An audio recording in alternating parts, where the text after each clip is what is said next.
Thank you everyone so much for joining us today. We're going to get started in just 1 minute and give everyone a chance to log in.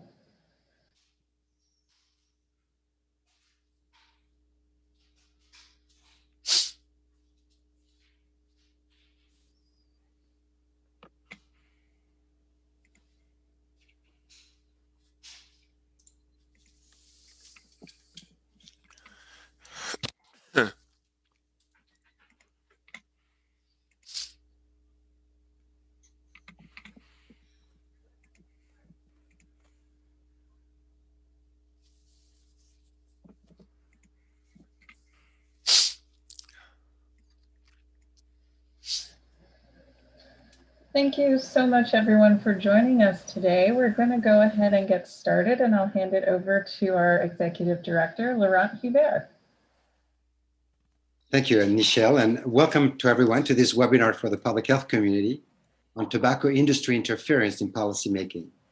Today, it's the second webinar of this four-part series to highlight recommendations from the latest Tobacco Industry Interference Index, which is the de facto global monitoring on tobacco industry interference around the globe and in the United States. My colleague, Michelle Gray from the ASH team, has been coordinating this event with Doug Matheny, and they both will be available, and they've been the brains behind this webinar series. And they will be on standby if there are any questions later during the webinar. The last webinar covered resources and earned media strategies for advocates. And today's webinar will focus on the conversation on mobilizing traditional as well as non-traditional partners at the state and local level to overcome tobacco industry interference. ASH has been involved in tobacco control for over 50 years. And for the past 20 years, we've been very involved in global tobacco control. And one of the key areas we've been involved in is the development and the negotiations of the Global Tobacco Treaty, the WHO Framework Convention on Tobacco Control. And we attend all of its negotiations. And they're called Conference of the Parties, and they're basically like a global tobacco control parliament that meets every 2 years and includes more than 180 countries.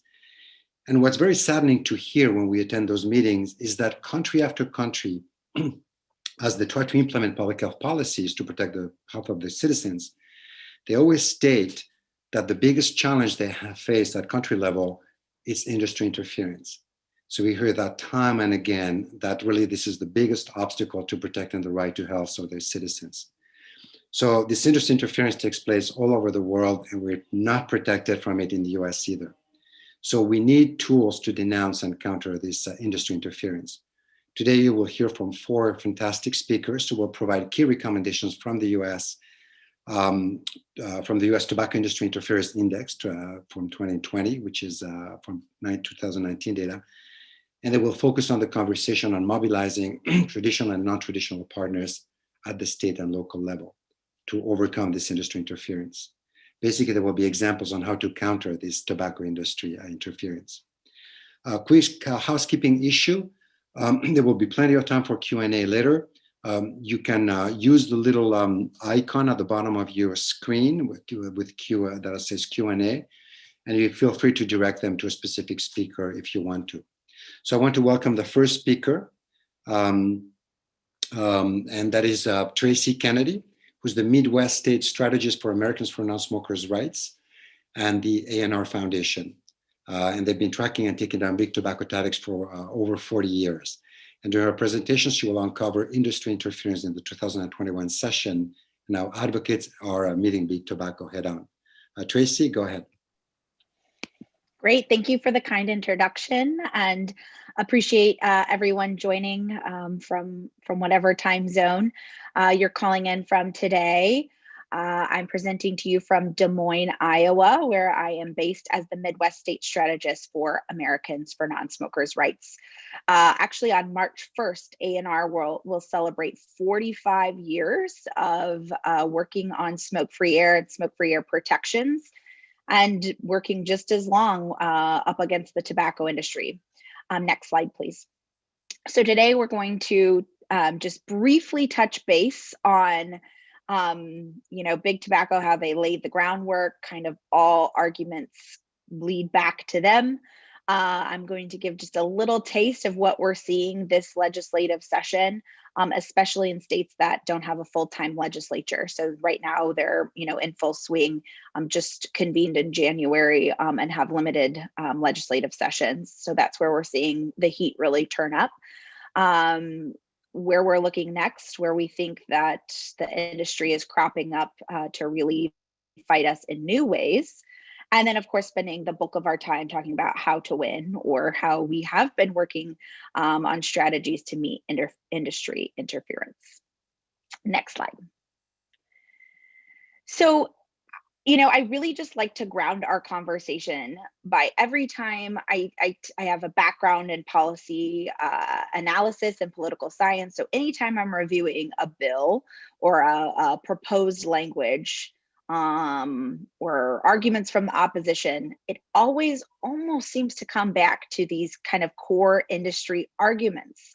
And a lot of times I'll send something to our policy director or to our team, and they'll say, that goes back to this 1990s tobacco industry document. So the things that we continue to hear cropping up, things like normalizing indoor smoking as part of the culture, like drinking and smoking go together, gambling and smoking go together. Ventilation claims making a resurgence, especially during COVID-19 and a global pandemic, about giving extra credence to these systems that can help remove toxins from the air, including secondhand smoke. At a baseline, smoke-free laws are harmful and impact business and cause revenues to go down. And really what we're seeing more and more of is this kind of connection about government overreach, protecting small businesses from undue burden, like smoke-free regulations. We're seeing a lot more of that rhetoric. And then, of course, just the industry continue to invest in their own research and building alliances, creating challenging work for us out in the field. So what that has looked like in the legislature in the 1990s, it was access laws and preemption of local smoke-free. And then as e-cigarettes hit the market, it was this strategy of separate product categories for vapor products to exempt them from current laws and preempt them from future laws, whether it was usage or taxation. Then that kind of rolled right into T21, and that was truly like the wolf in sheep's clothing that as states moved to increase the age of sale to 21, we saw the industry engage in a way to add preemptive language on further strategies like retail restrictions. And so we had to really stay organized on that, as there was a lot of confusion in the field about the industry's take. But, some of these policies are more complicated than others. But I always try to tell our advocates, if the industry is in favor of something, that's a good sign we're against it. We continue to see investment in litigation strategies to impede policy progress. I always like to say, though, this seems like the easiest lobbyist contract in town.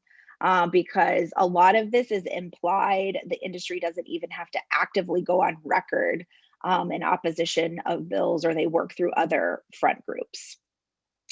So when on the next slide, I like to also ground us in thinking about how we view the tobacco industry. Me as a tobacco prevention advocate, and as someone who works in the field, when I think about the industry, this is the image that's conjured in my mind. But on the next slide is how the industry is presenting. And so, we need to continue to have conversations and to ground our discussion of the true opposition, whether they have a, new shiny face or name, that doesn't take away that they are still, federally convicted in the United States racketeers. Their bottom line and motivation is profit. So we cannot trust them and their motivations to create a smoke-free future or to help with cessation efforts. So I just wanted to, ground us in the industry background to set up for what we're seeing this legislative session. What's old is new again, and we're seeing very intensive smoke-free preemption efforts. So just as a quick refresh, preemption is a tactic essentially invented by the tobacco industry and taken on by other allies, but it's when a higher form of government sets a limit on the regulatory authority of a lower form of government. So that can be in the form of a floor preemption, where for example, a state government says a local government can't pass anything less restrictive, or a ceiling where the state government says the more localized government can't pass anything stronger. So this is the way the industry avoids having to do the hard work and fight policies one by one, and instead just preempts things from the statewide level. We have fought this in many states year after year, but it's persistent today. It's actually being argued right now in the West Virginia legislature and is likely to pass. So that's incredibly challenging and frustrating, as that really limits our capacity to address tobacco prevention and pass policies in future.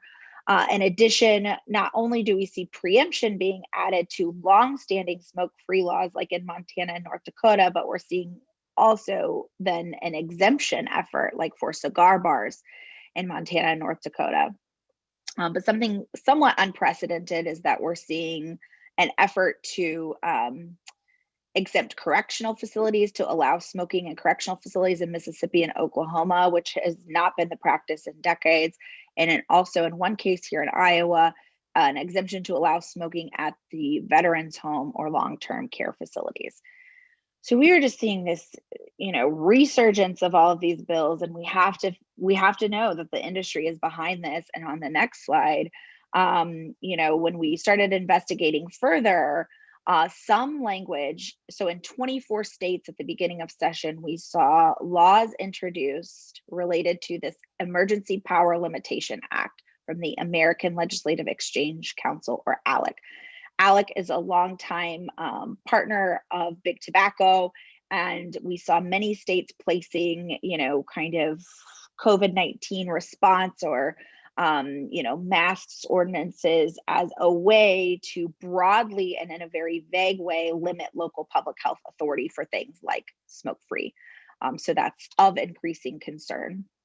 And on the next slide, I just wanted to give a quick example so I see something very strange crop up in the state of Iowa, and legislators claiming that veterans need to be able to smoke in their veterans' home.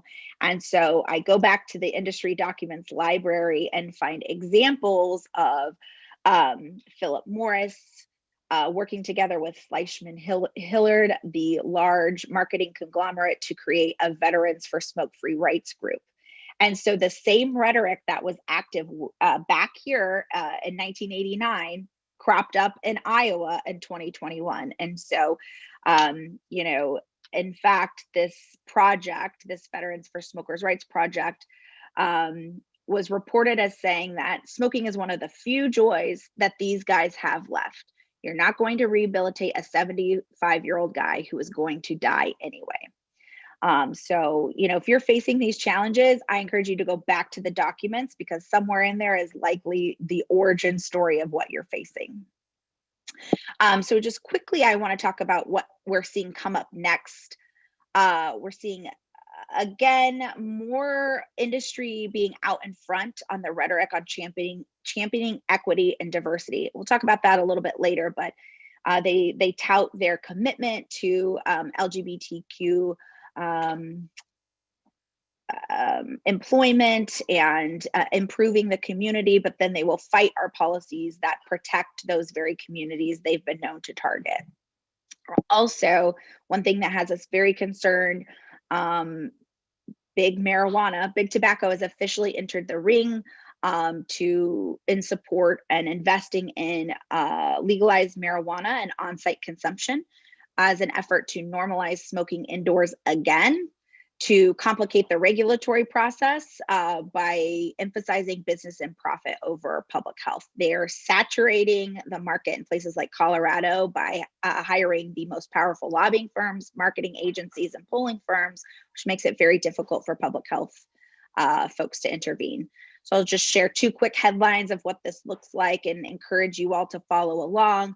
But Forbes magazine has reported, indeed, Altria is securing technology in their new frontier. They, just like they're one of the largest shareholders of e-cigarette companies, you know, they see the phasing out of traditional tobacco products or cigarettes and are now emphasizing things like marijuana.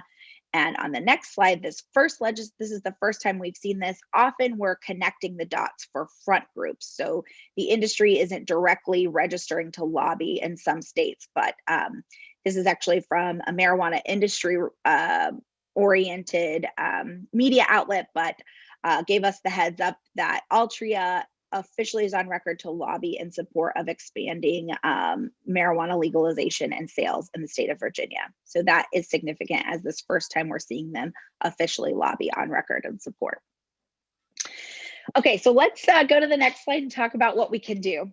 The good news is the tobacco industry playbook, they just keep reusing the same tactics. So we're very rarely surprised, but it's upon us to continue to call them out and continue to expose industry interference for what it is. So just like I talked about Altria registering to lobby, it's important to look at those ethics commission filings, look at what legislators and decision makers, they're providing political contributions, and look at where they're filing to lobby on behalf of certain entities. When you see language introduced in certain policies, make sure to circulate that to partner organizations to help us highlight trends. Unfortunately, bad ideas and industry language does tend to spread, but it helps us to know when it's not an individual lawmaker that may not be really even thinking about the public health consequence, but might be driven by political motivations supported by the industry. What we're learning this year is that there's no such thing as maintenance mode, that even long-standing, very popular smoke-free laws where public health is prioritized in states where this is a long ago fought battle, rollbacks are still a threat. Emerging trends are still a threat. So there really is no such thing. We have to continue to stay organized as coalitions and monitoring and interrupting and responding to industry interference. And just a note, we all know this because we're on a webinar today instead of maybe gathering in person at a conference, but virtual participation in the legislative process looks and feels really different. Accountability can be a challenge. So I like to say it's important to keep the public in the fight and keep the fight public. So it's no longer conversations happening in the halls of a lawmaking body, but it's happening over Zoom conferences, but in the media and on social media, on the radio and newspaper. That's where we're having these important conversations to call the industry out. And certainly we're learning that we have to have more decision maker champions. We have to build greater political will to make it more uncomfortable to say no to us and yes to the industry, because right now that's the other way around. It's conversely working that way. It's just too easy to say yes to the industry. And I'm going to share a few resources here in a minute, but really we're working to just establish the baseline that smoke is smoke. It's whether it's secondhand smoke from a traditional tobacco product, cigarette, or a cigar, a hookah, an e-cigarette, or marijuana smoke. Smoke-free indoor air means all products everywhere.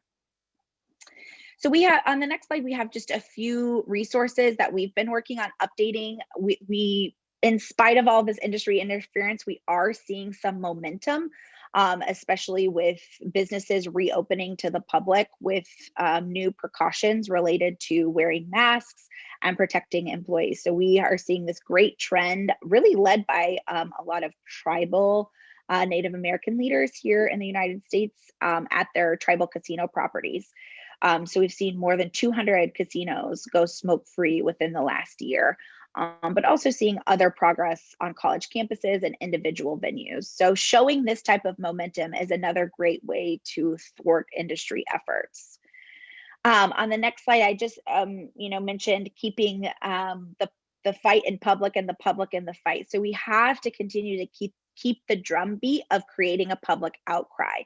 The industry has done an incredible job of really creating these gaps in smoke-free protection. So it's a really invisible issue that, they tout that this issue is solved, that smoking isn't really, a problem anymore.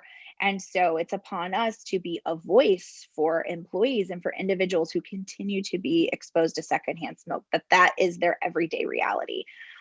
So we're engaging in paid and earned media campaigns and really sharing those stories to make sure this does not become an invisible issue. On the next slide, speaking of gaps, we also have a report that we've produced that really highlights those gaps in smoke-free protections that can be really directly traced back to tobacco industry interference. So a lot of the persistent gaps are in states that were traditionally agriculture tobacco growing states, home to tobacco company headquarters.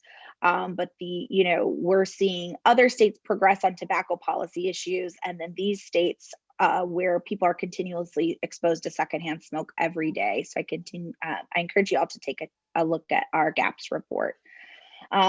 And I just want to highlight that the research is showing what I said earlier, that while big tobacco is touting that they are committed to health equity and to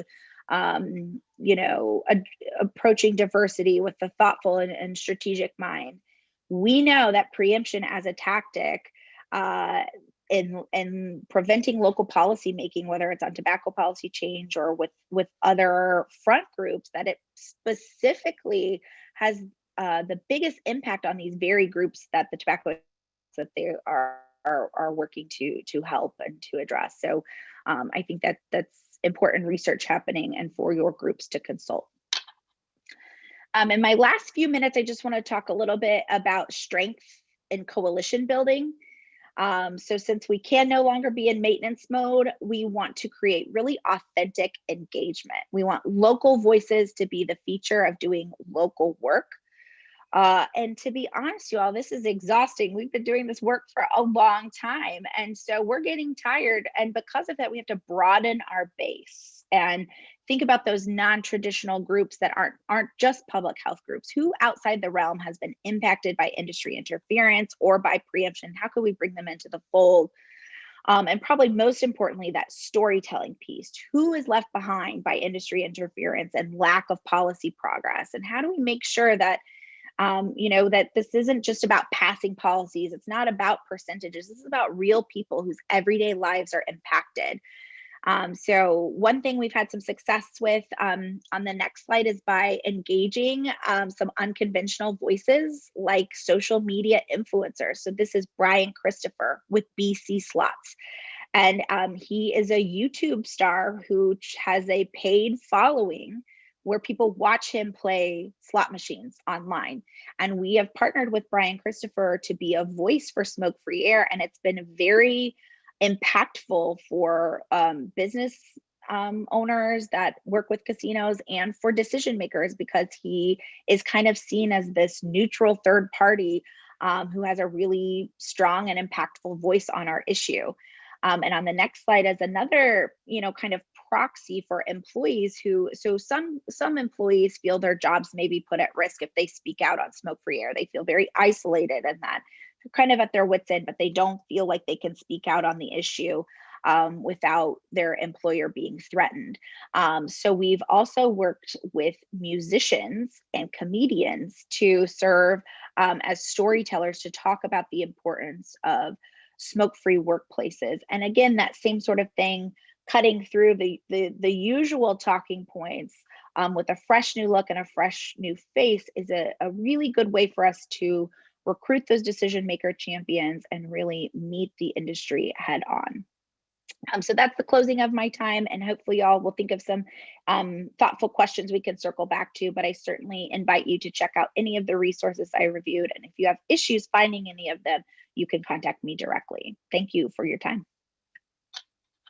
Thank you, Traci, for this very interesting presentation. It's amazing how, despite on one hand, the industry says that their support policies, health policies on the other hand, they do everything they can to oppose them. And we've seen indeed increased lobbying around COVID, and since COVID all over the world, where there's evidence of increased lobbying from tobacco industry to governments. Our next speaker is Primo Castro, who's the and unfortunately my computer just froze, but he's with the works communication with the American Cancer Society, and he will talk about the power of community messaging. And apologies, but Primo, because of some of my text, unfortunately my computer is freezing. So. No problem, Laurent. Thank you very much for the introduction. Obviously, Primo Castro, Government Relations Director at the American Cancer Society Cancer Action Network. We are a sister affiliate organization of the American Cancer Society. And although, we're very excited because this year, we're actually celebrating our 20-year anniversary. And although, most of you, a lot of you have actually known us to be part of ACS for a lot longer than that, but we actually became a separate entity, sister affiliate, as I mentioned, 20 years ago. So we're we're very excited about celebrating that 20-year mark this year. So as it was mentioned, the industry has been focused on on a number of issues, not just globally, not just at the national, but also like at the local level. And this is where it really uses its strategy. It continues to use its marketing tactics, to go ahead and go after those consumers that it has traditionally gone after. So, today's presentation will focus on the impact of, how do you go ahead and, and work with non-traditional partners and those that have actually become, regular partners, of yours at the local level. And, I'll start with, with something that, that a lot of you may probably have heard, something huge here in, here in the U.S. But in 2018, I've been with the American Cancer Society Cancer Action Network for a little over 6 years now. But in early 2018, I was invited, to a meeting by the Beverly Hills City Council. And at this meeting, the City Council was discussing a number of issues. The council had actually adopted and acted on a number of tobacco control policies for the last few years or so, and it was very exciting that the process plus the involvement, and then on top of that, the level of commitment in the name of public health, which I think a lot of our partners and allies were very excited about. So as we go into this meeting, we realized that it wasn't going to be your regular typical meeting of minds, right? It actually involved big tobacco. You name it. They had lobbyists from all walks of life, not just here from Los Angeles, but from also at the capital level, but nationally as well. The city of Beverly Hills way of putting big tobacco, in alert, right? Letting them know that, I think we're through. We're sick and tired of having to deal with the health implications on our community, and it was pretty much a very eye-opening experience for for a lot of us, because we didn't realize that the city of Beverly Hills was going to go in this direction. As the mayor at the time, and some of the council members that were there, like the other council member that was present, plus the staff, they really started talking about eliminating the sale of tobacco completely in Beverly Hills. And why I bring that up and why it's very important was because up to that point, there had been discussion in local jurisdictions across the nation on that topic. There had been a lot of communities of color and a lot of communities in general in the U.S. talking about about this issue, but nothing had actually ever come concrete. And this is where the community piece comes into play. And part of it was the way that the city council or the mayor at the time decided to move on this issue specifically was because of a parent organization in the city. Now, it may not mean a whole lot, but when parents, especially the parent teacher association locally, or whatever whatever they're named, and from region to region, plays a big part. So sometimes you need to go ahead and go not just outside the box, but think about what it means, for these communities to really, focus on tobacco control. Because oftentimes we feel that, that we're the only ones doing the work, that we're the only ones, going after the policies, going after the wins, and trying to influence these communities, to change their mind. But no, it's not even like that. We're seeing that there is greater impact, at the local level, especially when you work with these local, organizations at the local level. So we want to make sure that that whatever messaging you are giving at the local level, that it is appropriate. Now, City of Beverly Hills, as many of you, probably associated with, it's not your typical 90210, although everybody loves to reference that, that show. But Beverly Hills really does focus on the entire communities. You all have to remember that Beverly Hills does have a large percentage of affluent communities in the city, but you also you also have to remember that there are a lot of communities, underserved communities within the boundaries of Beverly Hills. So this is something that everybody in the city started working together on, especially when they started seeing the effects of vaping devices, getting into the hands of, of young students, right? As as early as those in middle school. So, when the PTA started getting involved in this issue, and we were notified, we realized the need for different messaging for different purposes, especially around the need for why different communities and why different and at this point it's not even about divisions. It's about coming together as one group, and and making understand why certain communities advocate the way that they do. Obviously, those that are underrepresented in the city of Beverly Hills traditionally, come from disadvantaged backgrounds, who typically, struggle, paycheck to paycheck. Usually, a good chunk of them are actually from a working class family, traditionally, meaning that they are supportive, or they're union members. Uh, so it's very interesting how in California, the labor unions are have a strong hold, but also when they see a good thing, they push on it, they advocate on it, and they get in turn they actually get their membership to be part of that process. Hence why there's a lot of, as I mentioned, there's a lot of these families that live paycheck to paycheck. So that's pretty much what happened in Beverly Hills.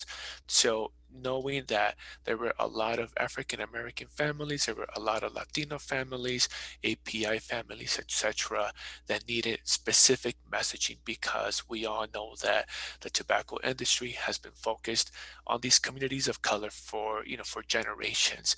And to tell you the truth, when when you start talking to these families from different backgrounds, you start to realize that sometimes mom, dad, grandpa, grandma, aunt, and uncle, etc., have been smoking menthol cigarettes, have been smoking, tobacco for a number of years. So it's very important, that you address the needs, because one of the things that I realize, having this work at the local level for a long time now, is that you cannot use the same messaging over and over, because that's how you alienate communities of color.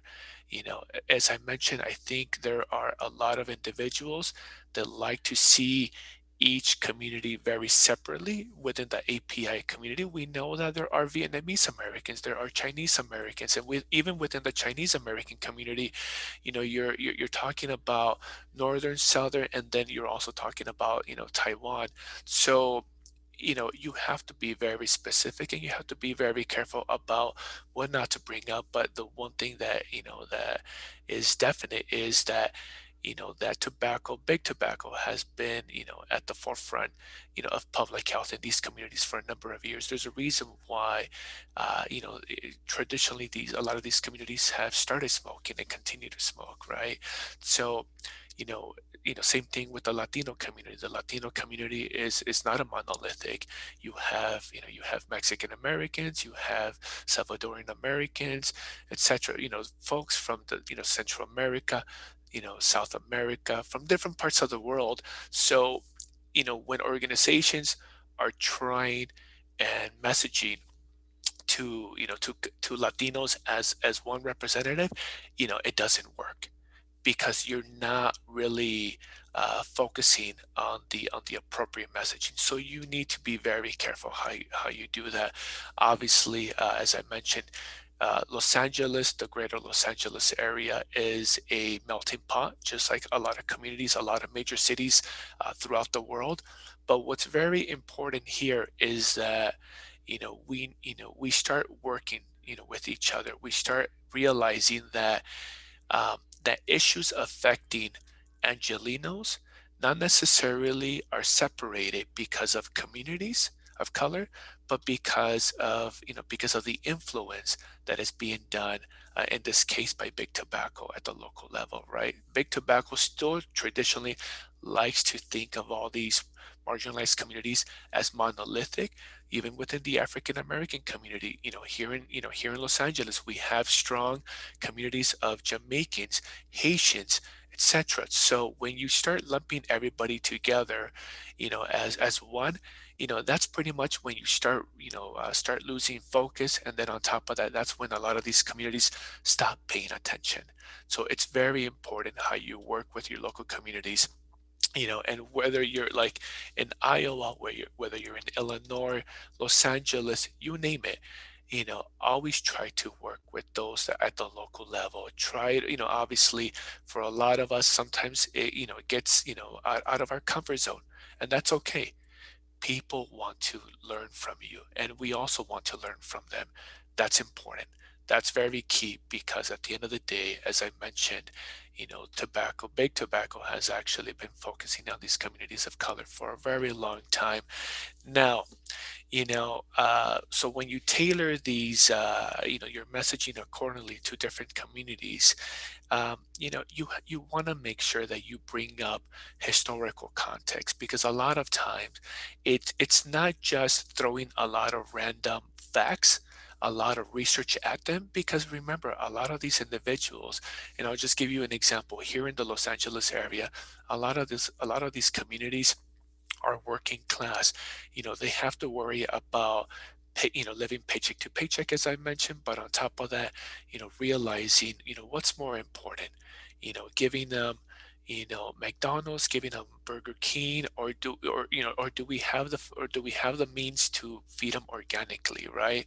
So, same thing with, with big tobacco. You have to message as to, do you really need to go ahead and buy your pack of cigarettes on a daily basis, right? The moment that you start throwing a lot of these facts out there, to the communities, this is when they start becoming a little standoffish, right? So understanding your public, understanding your audience, and more than anything, understanding the community's needs, because a lot of times, a lot of these individuals, sometimes, they don't have the education, they don't have the understanding, and they don't know what it means. Sometimes about their presence smoking in front of kids.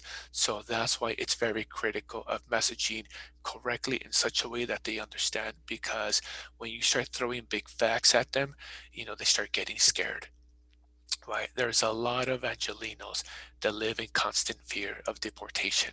So the moment that you start talking about different messaging and talking about different, they start looking at you a little more interesting, and whether you're going to, whether there's going to be calls being made, right, to notify the authorities, right, about the public health of the kids. So this is how working together as a collective, at the local level is very important.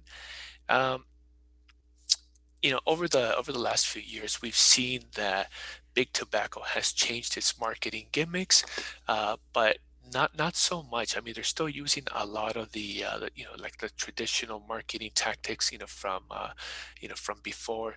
The only difference that we're seeing here in Los Angeles, in the greater Los Angeles area, is how hookah hookah lounges, the owners, and everybody associated with, with hookah, especially in the wholesale of shisha as well, has really started a campaign that, I believe, at least here in the greater Los Angeles, started a few years ago, started approximately about 4 years ago, where hookah wanted to, take a step back and really hone in that they're separate, that they are not big tobacco, that they're being targeted as a business, from communities of color, right? Whether you are of Persian descent, whether you're Iranian American, whether you are Indian American, etc. There is a lot of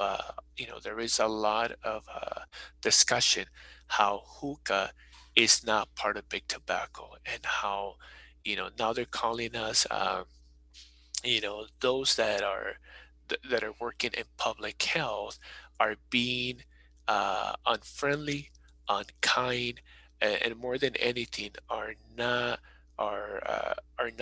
acceptable of their cultural practices. Now, we do know that hookah has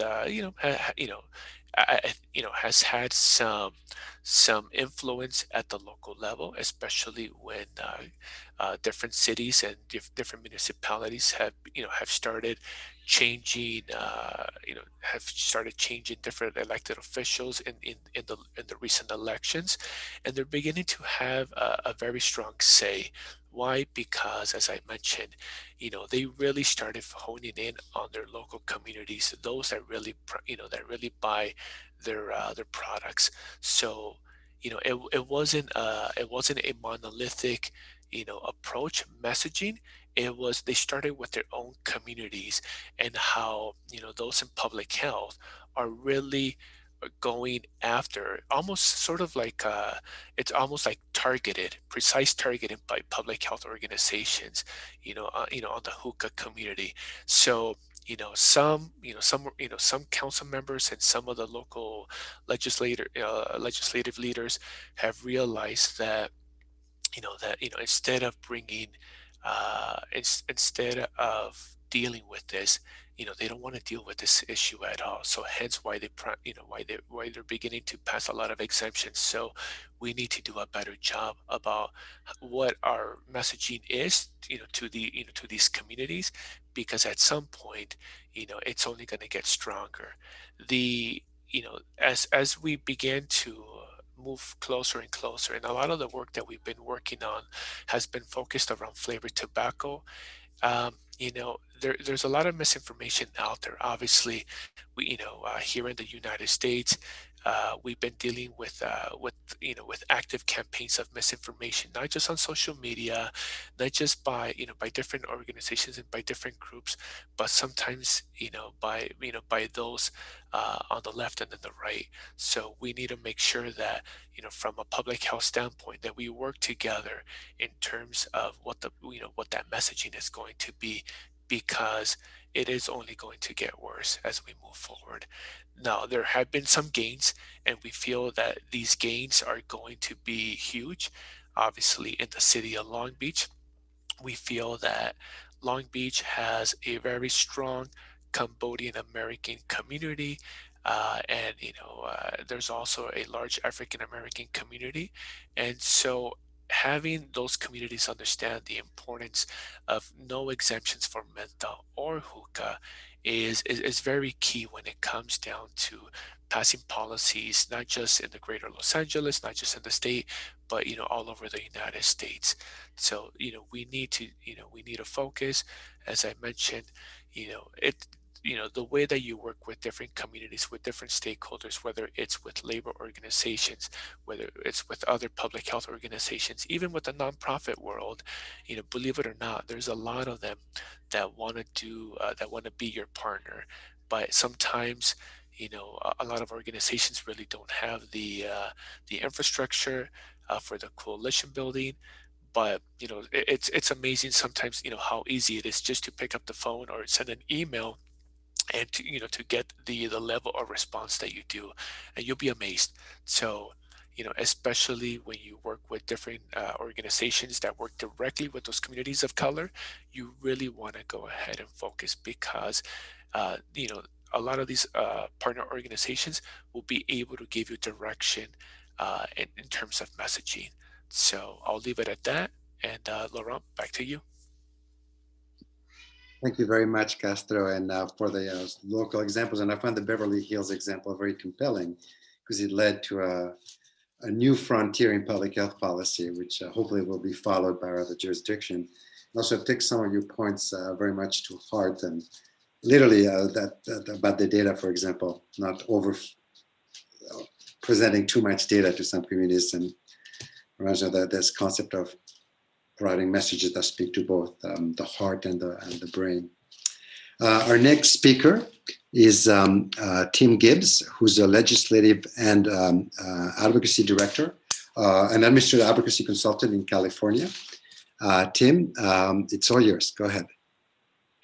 All right, thank you very much, and I'm really honored to be part of this panel today. Just introduce myself real quick. My name is Tim Gibbs. I am a consultant with the Campaign for Tobacco-Free Kids. Prior to that, I was with the American Cancer Society Cancer Action Network for 17 years. So I'm going to talk a little bit about our flavored tobacco campaigns here in California over the years. So some of this took place while I was with ACS-CAN, and some of it took place while I was with working with the Campaign for Tobacco-Free Kids. But so, at least in California, the tobacco companies have had to hide in the background for years. We have worked really hard to make their support of any legislation toxic. So while as most organizations will take positions on bills and write letters, all of their lobbying takes place completely in the background. And, they just don't have, or I should say, they didn't have credible spokespeople who are willing to publicly go out and take the tobacco company position in public, because it's, frankly, indefensible. But I would say over the last 5 years, they have developed an ever more sophisticated way to make their case amongst lawmakers as well as voters. Astroturfing is nothing new, but I think using health equity arguments from credible spokespeople, often people of color, is definitely something new.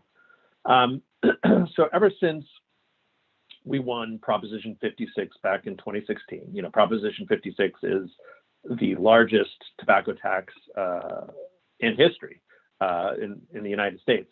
Ever since we won that ballot initiative campaign, the sort of battlefield in tobacco control in California has moved to the realm of flavored tobacco. And that's definitely been the priority. And, starting in about 2017, we were working on local ordinances all over the place. And, one of the biggest early ordinances in 2017 was in Oakland. And this ordinance would have prohibited the sale of flavored tobacco products, including menthol cigarettes. And, getting to menthol cigarettes, that's where the, Altria and RJ Reynolds really cares about these ordinances, because menthol cigarettes represent a substantial portion of their market share in California. And so, e-cigarette enthusiasts have been around for a while. And as over the years, as we've fought to regulate and tax e-cigarettes like other tobacco products in California, they would come out of the woodwork. But, sort of an odd way, we were always fortunate when they would show up at hearings because, whether it be vaping in committee rooms, yelling at decision makers, espousing wild conspiracy theories, or being overly aggressive in terms of trolling online, whether that be public health advocates or, elected officials themselves, their presence was always a benefit to us. I mean, you could literally be in a council hearing and watch the decision makers cringing at some of the antics. But I think, tobacco companies caught on that this group of folks were not doing them any favors in terms of being the grassroots face for their advocacy efforts. And after the battlefield had moved on from tobacco taxes to flavors, the industry knew that they needed a better set of spokespeople. So, one of the most persuasive or cases for prohibiting the sale of flavored tobacco products is, the social justice argument. I don't have to tell this group how pernicious the targeting of the African American community by the tobacco industry has been for decades. The industry has used menthol cigarettes to hook generation after generation of African Americans to their deadly products. I'm sure everybody remembers Project Scum in San Francisco. And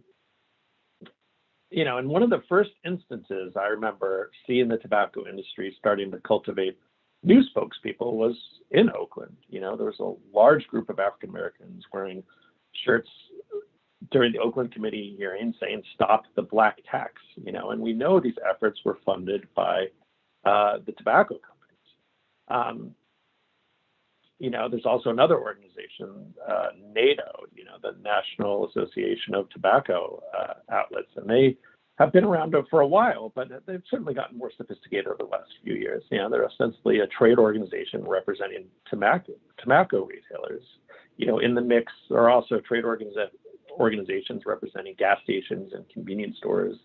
Here in California, the California Fuels and Convenience Alliance is a large organization and show up at a lot of city council meetings, and they're able to claim to represent retailers and pack city council hearing rooms. Many of the retailers are people of color with compelling stories to tell. This is particularly true now during the pandemic. Decision makers are rightly sympathetic to small business owners who, claim to be struggling to stay open. So, I wanted to use the bulk of my time to talk about SB 793, but I started with just kind of the flavored tobacco landscape in California, because I think it's important as the tobacco companies have gotten more sophisticated at the local level. That certainly translated to the state level. So in 2019, Senator Jerry Hill of San Mateo introduced SB 38, which was a bill that would prohibit all flavored tobacco products in California. We had a ton of momentum.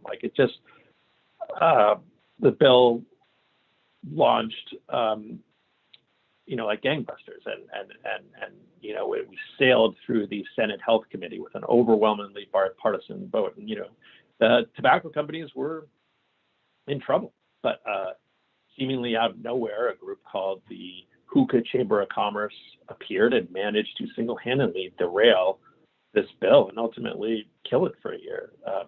The chair of the Senate Appropriations Committee ended up inserting hostile amendments, which resulted in the voluntary health organizations pulling our support of the bill.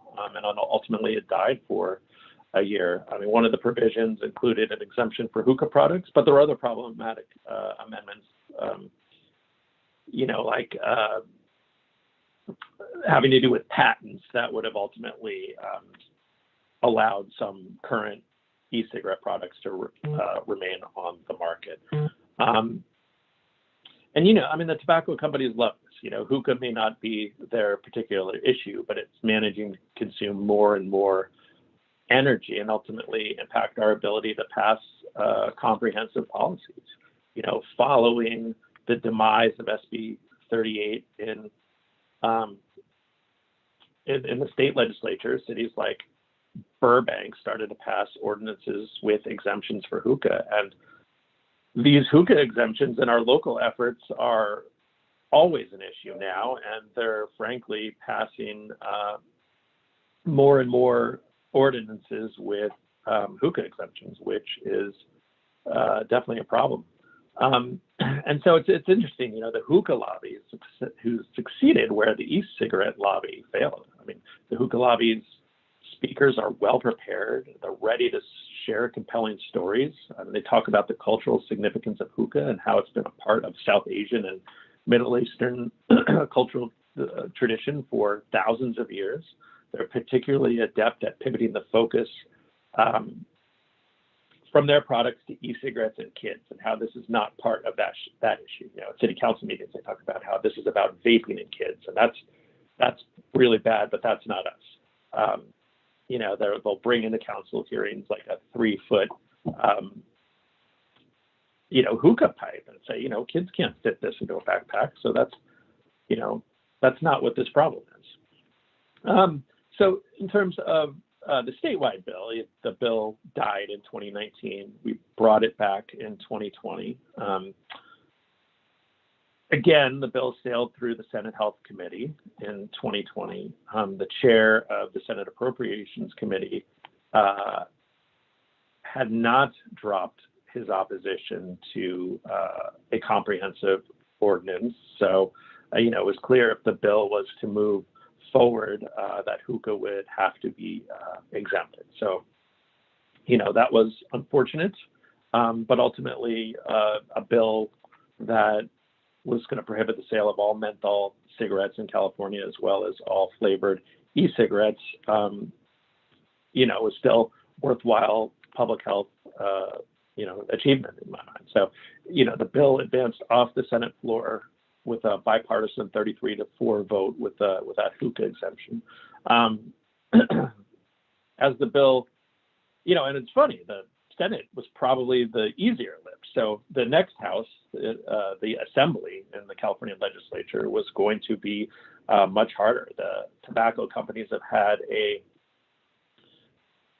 what I like to call is their own committee in the Assembly for decades, the Assembly Governmental Organization Committee. This is traditionally where tobacco bills have gone to die. The Democratic, member of the Democratic Party, the chair of the committee has accepted more tobacco money by far than any other member of the legislature. And that committee as a whole, just about, a vast majority of the tobacco industry campaign contributions go to members of that committee. So, nothing that would actually save lives can get through that committee in terms of tobacco policy. So, we had worked really hard to have jurisdiction moved to the Assembly Health Committee, where appropriately, this is a health issue. It's in the other house in the Senate.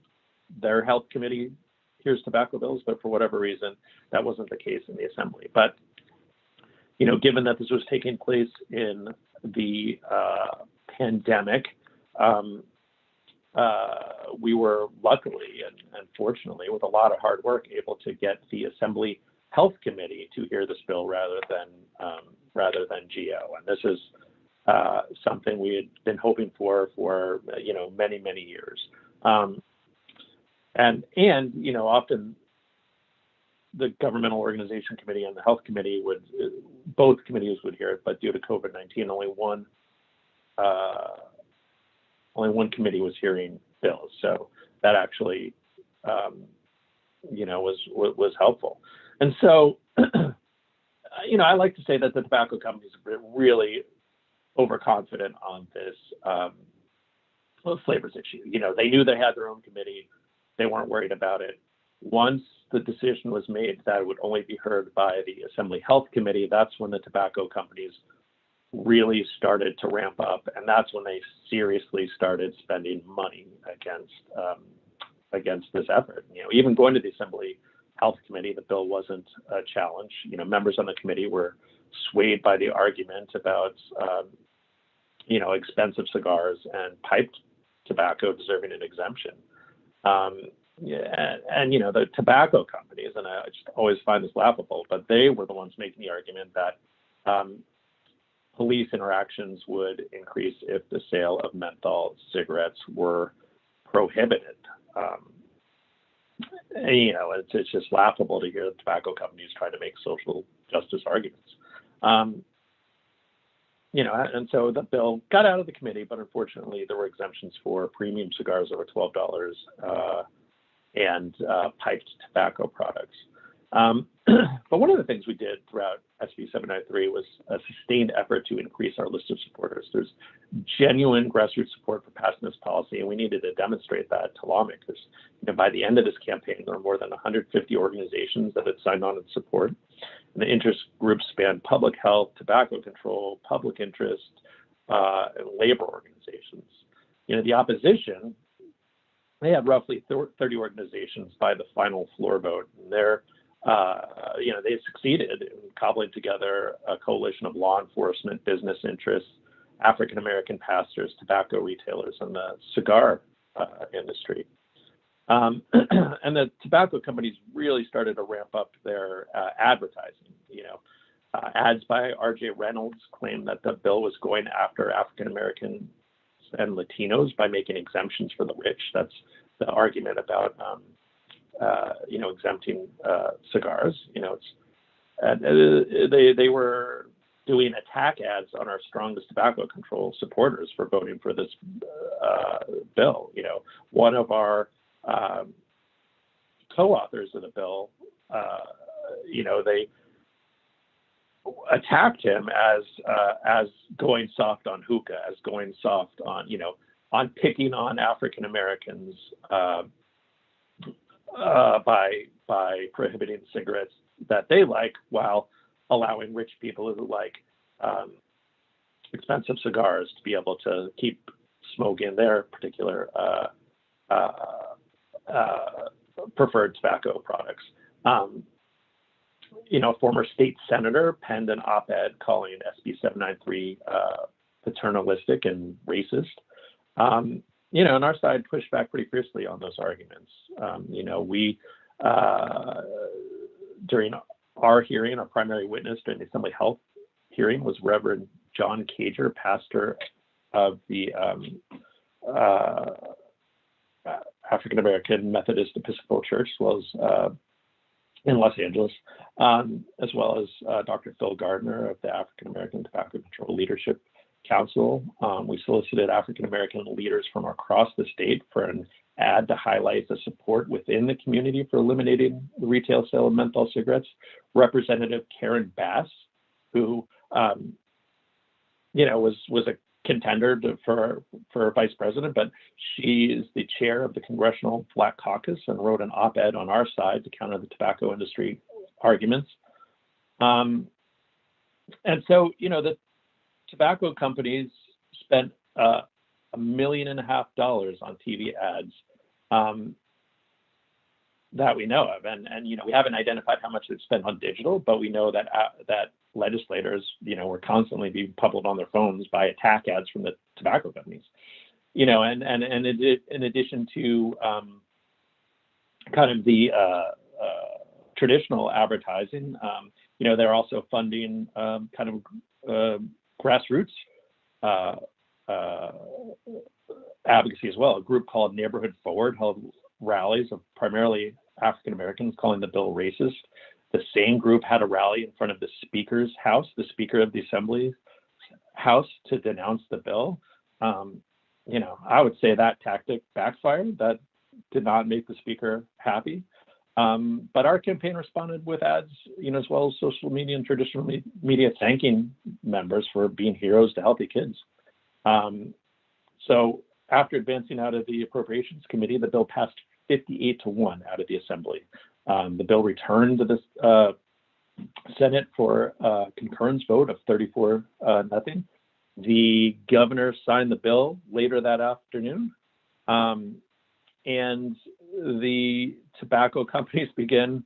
I wish I could end the story there with a big victory. However, the tobacco companies started gathering signatures immediately. In California, you can overturn a law by sending it to the ballot and making voters affirm the decision of the legislature and the governor. So the tobacco company spent $21 million in just a matter of weeks to gather the signatures required to place this measure on the ballot. So we will be relitigating this in front of voters, in the next statewide general election. So that's where we're at. We know the tobacco companies are ramping up. We know that this is going to be a tough fight, and we know that the tobacco companies have gotten ever more sophisticated in terms of bringing credible spokespeople to represent their side. So with that, I will turn it back to Laurent, and thank you. Thank you, Tim. It's so interesting how the tobacco industry, on one side, they claim to be social justice conscious, and at the same time, they do everything to oppose the menthol ban, which is widely recognized as a best practice public health policy. So it's quite horrendous, as you say. Our next speaker and last presenter, and then we'll have Nichelle who will say a few words, but our next speaker is Dan Fitzgerald, who's the Advocacy Director in Rhode Island for the American Lung Association. Dan, go ahead. Good afternoon. I'm so excited to be here with all of you today. Thank you for the introduction. As was mentioned, I'm the National Senior Manager of Advocacy, and I'm the State Advocacy Lead for Rhode Island with the American Lung Association. So really excited to be talking about and showcasing some of the American Lung Association's work here in Rhode Island as it relates to mobilizing our movement to overcome tobacco industry interference. To start, I think it's always important to note why we're doing what we do. And ultimately, the American Lung Association vision is a world free of lung disease, because we know that when you can't breathe, nothing else matters. And the way that we get that done is with our 4 strategic imperatives, which of course are defeating lung cancer, serving as a champion for clean air for all, improving the quality of life for those with lung disease and their families, and of course, creating a tobacco-free future. And for today's conversation, I will be focusing on that 4th imperative there. And here at the American Lung Association, for the last 115 years, we have been the trusted champions for lung health. And for us, that means that with everything we do it through our pioneering model of education and advocacy driven forward by groundbreaking research. So of course, for today's conversation, I'll be focusing a little more on our advocacy work.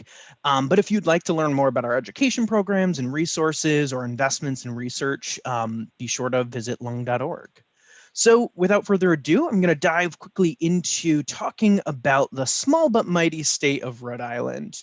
And to start it off, I could not talk about the work that the American Lung Association has accomplished here in Rhode Island without talking about our partners in the work of Tobacco Free Rhode Island. TFRI, or Tobacco Free Rhode Island, is created by a grant from the Rhode Island Department of Health, housed here at the Lung Association. Currently, TFRI, it's a network of over 100 local, state, and national partners, all working at some level to combat the impact tobacco here has here in our state. And I think Traci, got it perfectly when she's talked about how important coalition work, how important authentic engagement is. And we've been able to really accomplish that with the Lung Association here in Rhode Island with our work with Tobacco Free Rhode Island. For today's topic of mobilizing our tobacco control movement to combat tobacco industry interference, I wanted to highlight 3 concrete examples that I thought were really successful or even ongoing here in our state. So through all 3 of these examples, you will see a common theme, and that theme is authentic youth engagement. I feel that this has been the key to much of our collective success And when I say authentic youth engagement, I don't mean only youth voices. I mean tables and collaboratives where youth voices and adult voices hold the same weight and collaborate from the very start right through the very end. So through that lens, I will start off by taking a moment to talk about our smoke-free schools initiatives and how we work to address industry-sponsored education programs that we're targeting our schools, and how we, work to address that through policy change at the state and at the school district level. I'll then talk quickly about industry-led lawsuits in several of our cities and towns as a result of strong local ordinances, and how that turned into our statewide movement that has really focused on enabling ledge and other topics. Finally, I'll share some overarching successful state level campaigns and advocacy events that have successfully mobilized a collective movement to influence policy. And of course, I'll quickly touch upon how we have continued that momentum in a virtual platform. So let's talk about smoke-free schools work. As the industry began pushing new products and the landscape changed to include e-cigarettes, obviously we knew that we needed to update policy to ensure our smoke-free air policies in places like schools and workplaces needed to be updated. Our first course of action was to work to update the state's smoke-free schools law so that it adequately included and addressed e-cigarettes. This youth-led movement was successful. However, like many things, it was an unfunded mandate, which led to barriers to communication about the policy change. And we even, really importantly, the lack of ability to provide signage. So our first course of action was to gather representatives from every school district in our state. That's pictured at the top right here on the slide, where we provided training on e-cigarettes and other tobacco products. And we discussed the change in the smoke-free school law, but most importantly, we provided schools a platform to tell us what they needed. And because of that conversation, several themes immediately emerged. First off, several of our school districts had already been approached to incorporate industry-led, tobacco industry-led specifically, education programs into their curriculum. So obviously that was problematic, but learning about that in a timely fashion was really important. And we learned primarily a lot of that was from Jewel at the time. The second theme was the lack of signage and ability to inform the public and students about the change in the smoke-free schools law. And finally, we heard that students and schools needed a model policy on how to adequately enforce a smoke-free school that included e-cigarettes. So we acted quickly, and through the support of local corporate sponsor, we printed durable metal outdoor signage, and then we worked to create a toolkit with guidance on how to identify industry-led programs and provided a great deal of other resources for them so that they can have that at their fingertips. And we actually then worked throughout the summer with our advocates to put together these toolkits, and then we delivered those signs and toolkits to every single elementary, middle, and high school throughout our entire state. During this time, we'd also assembled a working group of providers, parents, students, educators, first responders, you name it, ultimately to help craft a model policy that really worked for Rhode Island schools. And most importantly, it included both prevention and intervention recommendations. For example, one of the things that we incorporated was the American Lung Association's In-Depth program, which is a free alternative to suspension program designed for schools. So that was kind of a really successful way to kind of get all of that happening at the same time. So, also, of course, this is an ongoing project, but really that rapid response was only possible from having youth and adult partners at the table in providing a platform for schools to provide that valuable insight. So, the photos on the left here are of some of our advocates really crafting and putting together those toolkits and signage prior to dissemination. And then there on the bottom right is some of our students advocating for, some of our advocates unveiling data that we collected through the process of creating that model policy. And next, I wanted to just quickly talk about the local tobacco control work. Most of our local policy work here in our state happens because of youth advocates across the state championing the efforts in their cities and towns. The photos on the left are actually some of our top youth advocates from all over the state. And on the right, you'll see a variety of formats of how they work to move forward policy in their community, ranging from city and town council meetings to education at local events, obviously pre-pandemic. About 2 years ago, as a result of a wave of strong local tobacco control policies, such as local tobacco retail licenses, density caps, and local tobacco 21 ordinances even, we saw 3 concurrent lawsuits in 3 different towns led by the tobacco industry. And unfortunately, these lawsuits, as expected, halted nearly all of our local progress out of a fear for additional lawsuits. And it really showcased the need for explicit intentional language in our state law that would enable our cities and towns to be able to implement evidence-based public health policies designed to protect the health and well-being of our citizens. This brings me to our state level work. One of our most successful mobilization strategies at the state level has been what our tobacco control movement called the Zombie Walk. In partnership with the Rhode Island Department of Health and local partners with the event, went on for 5 or more years. It was actually replicated from some of our other national partners as well. But this youth-led event was a platform for youth around the state to come together, stand up, and turn heads, really. And they would basically organize for months. We would work with them on crafting kind of the issues and what they wanted to promote the most that year. Then they would work to educate their peers in an intro rally, march across the capital city of Providence, right into our state house, where we would greet our legislators as they appeared for session, hosted press conference, and other forms of advocacy. This platform actually helped us move forward issues like enabling legislation, tobacco 21, and even that smoke-free schools law that I talked about earlier. But of course, all of our state level advocacy was not done in that format. Some of our other successful work has been in more conventional ways. Most recently, during the raise in E-Valley or e-cigarette associating lung injury. I'm getting some feedback. But during the raise in E-Valley, Governor Gina Raimondo, who's pictured in the middle photo on the bottom with Director Nicole Alexander Scott of our health department, signed an executive order temporarily banning the sales of flavored e-cigarettes. This executive order also created the Governor's Vaping Advisory Committee, which was made up of public health experts, medical professionals, and even representatives from retailers to help ultimately influence what the Rhode Island Department of Health and our governor should do next. So myself and one of our student advocates were appointed by Governor Raimondo to sit on that committee. And we even co-chaired the working group that ultimately successfully worked to make this temporary order into permanent state regulation last March.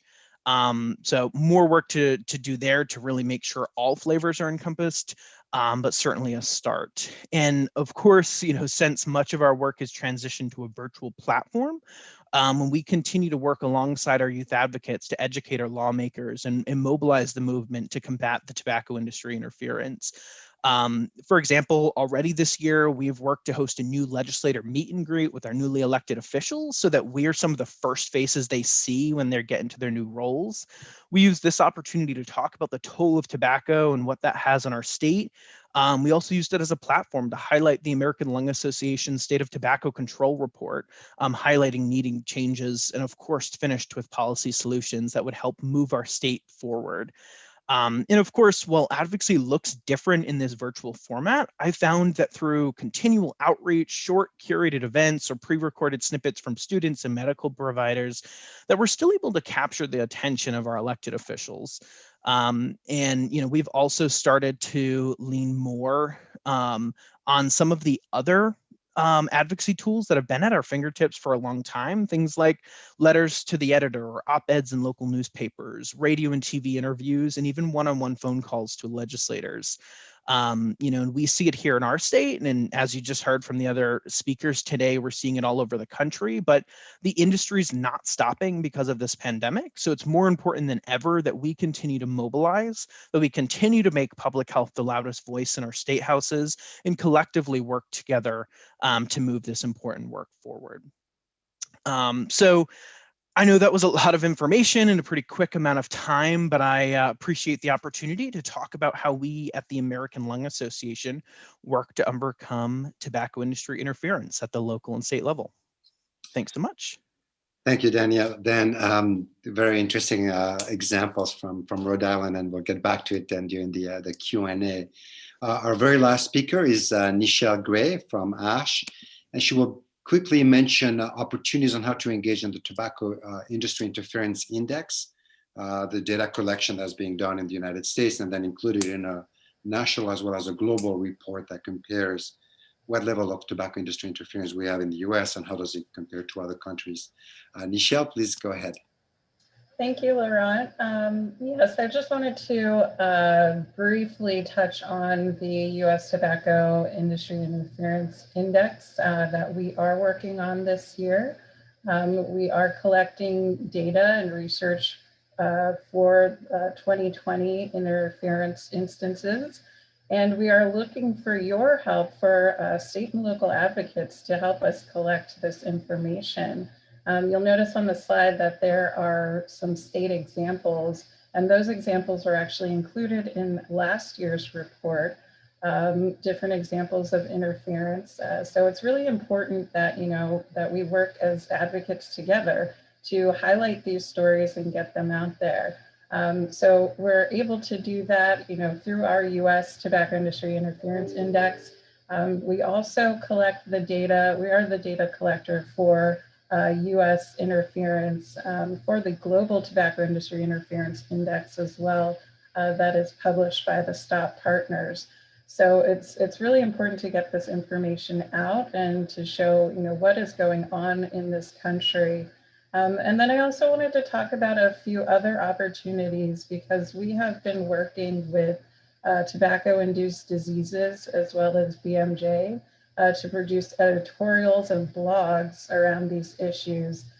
So there's another opportunity there to work with us and send your information and stories so that we can further publicize industry interference.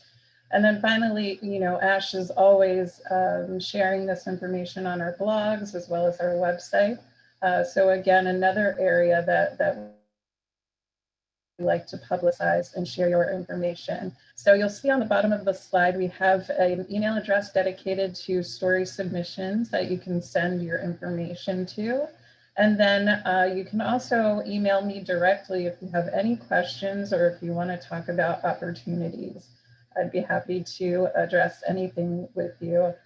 So we look forward to hearing from you this year, and hopefully we can really highlight what's going on and continue working together to get this important information out. Thank you so much. Thank you, Nichelle.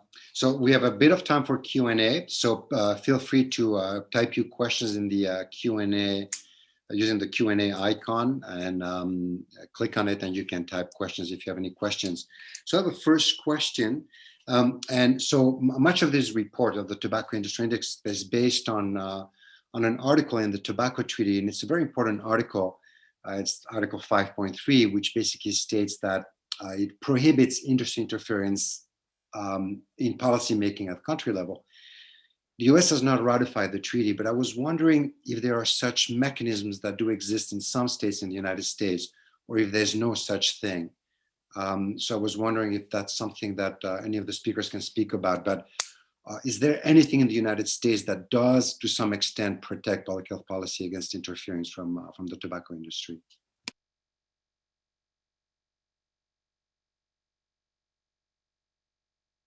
I was wondering if maybe the team or Dan would be, if you'd have some information on that. Yeah, I mean, as far as we know, no. I mean, just like any other entity, the tobacco companies have First Amendment protections in terms of advocating for their business so that they're treated just like any other business in the United States. And it's kind of up to us to educate the public on how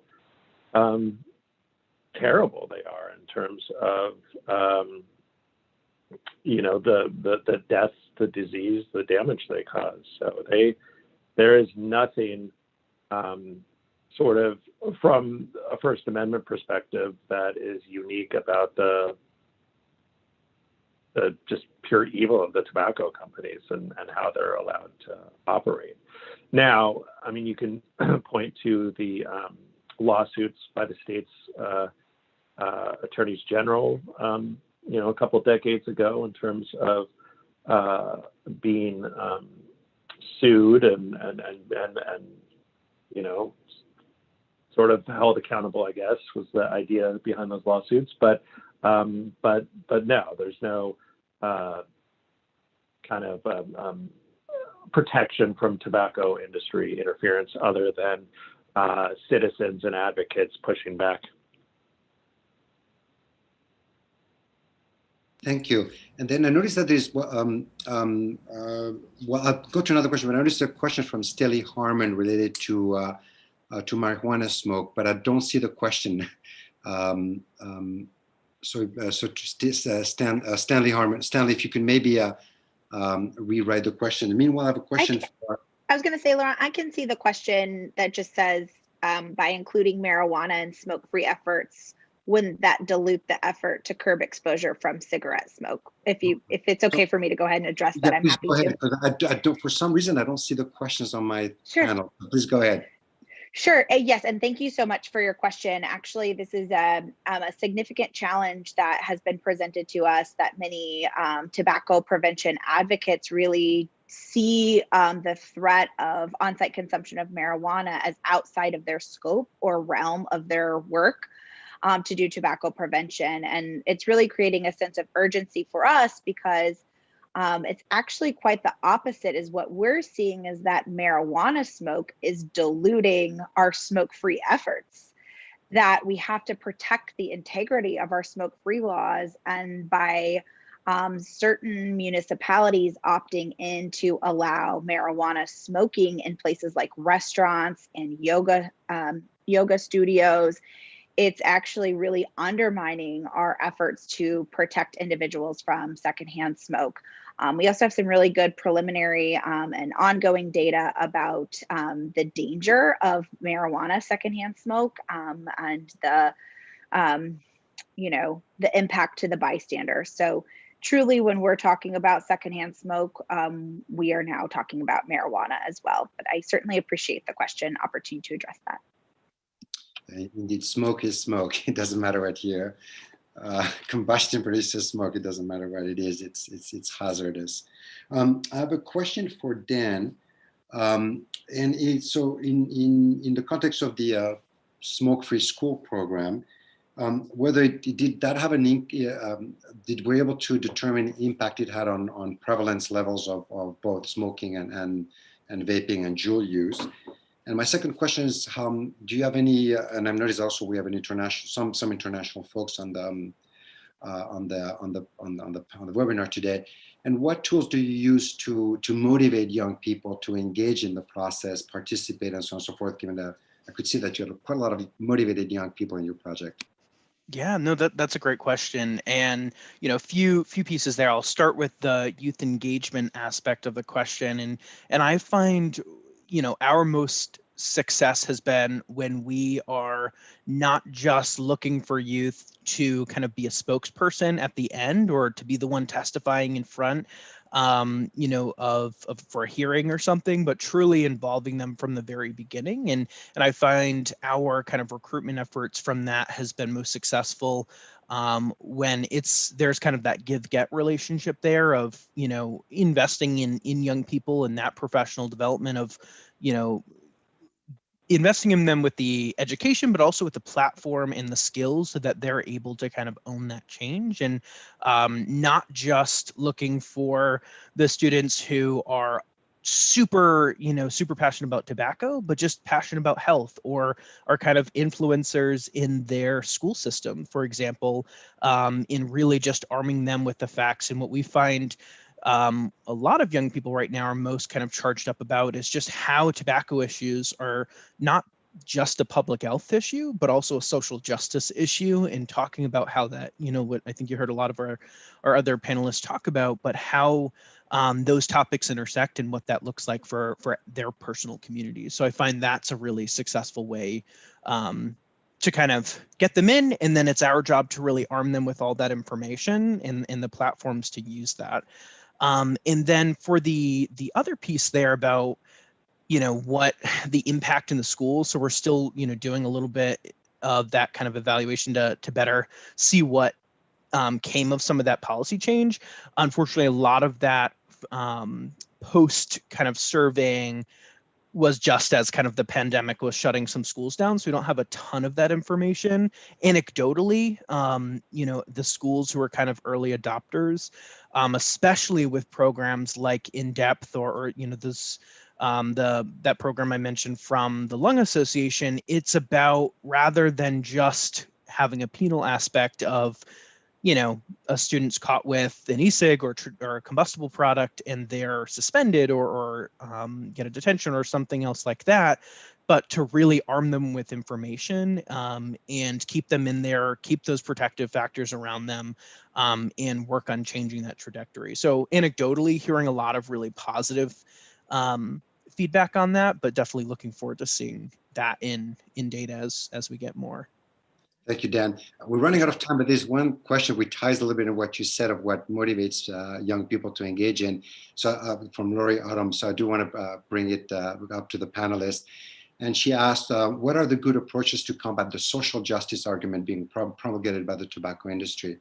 And one point I want to bring out is that something that's used a lot in other countries is using treaties that the countries have ratified. And there's one treaty that the US has ratified. It doesn't ratify many treaties, but it's the one against racial discrimination, it's the Convention Against Racial Discrimination. And that obligates countries to submit reports, and it provides even civil society to engage in that process and to use that as a tool to denounce industry interference and denounce, for example, what Philip Morris and BAT are doing in California, and RJ Reynolds oppose and trying to really reverse the menthol ban and denounce that as violating the rights of African Americans and racial minorities and their right to health. So, but anyway, I'm curious about you both, from the panelists, about 2 points. What you think are the best approaches to combat social justice? And do you think would it be useful to get more action maybe from the US advocates to use those very few global and treaties that the US has ratified to advance progress at the local level? I'll start real quick. I know we're up against time, but I think probably one of the most important things when we're talking about the intersection of tobacco and social justice, representation matters. So I think working with folks in these communities to, I think Tim, I believe you were the one who brought it up, like Project Scum and how that was targeting LGBTQ plus individuals, for example, or what the impact has been on, BIPOC members of our community. So I think really about investing in those communities and making sure that we're providing, there's plenty of facts out there about that connection, but really curating those, I think, as Primo mentioned, in a way that is easy to understand and feels relevant and connects all those issues. If that makes sense. Primo or Tim, do you have? I think Tim, I see your mic is off. Is unmuted. Go ahead, Tim. Yeah, can you hear me? Yes, we hear you well. Okay. Yeah, this is the first time the pandemic my internet's down today, so not very convenient timing. But so just in terms of how to the point about credible spokespeople, I think during my presentation I was talking about how we had 150 organizations and to sort of really develop a true grassroots set of spokespeople. I mean, you can't just go ask people when you need them to represent a cause. I mean, you have to develop relationships and have buy-in from different constituencies from the beginning. Otherwise it just won't work, and it's not credible or organic. I mentioned our work with the African American Tobacco Control Leadership Council. The state of California, through Proposition 56, has invested pretty substantially in outreach to various underserved communities, and is trying to make the issue of tobacco control relevant to all Californians, and I think has done a pretty good job. And so when issues like flavored tobacco come up, the seeds have been planted within various constituencies around California that this is indeed a problem, and that there are organizations who represent underserved communities who are willing and able to act. So I think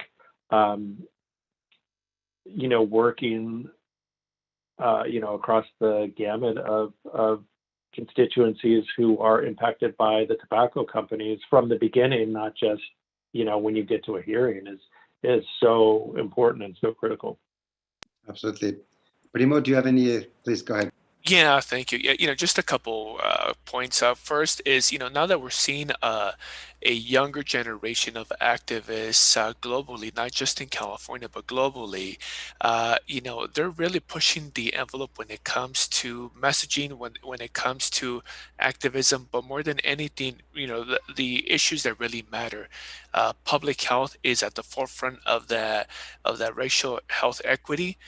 Injustice that a lot of these communities have actually suffered for a number of years. So I think the fact that there's a lot of them that are getting involved, there's a lot of organizations that are doing the work in tobacco control can really hone in this process right now. Obviously inviting them into the spaces, into the meetings, as many people say, right, having a seat at the table. So I think this is where pretty much at a critical juncture where a lot of these young activists really want to do something about this. So I think this is the ideal time to really capture their attention, but also help have them be part of that strategy moving forward, because we all know that big tobacco has been at it for a number of generations, and it doesn't take just one generation to get rid of tobacco within your family. You need to go ahead and keep at it over and over. So just leave it at that. Thank you, Primo. Traci, anything to add to this before we conclude? No, thank you. All right.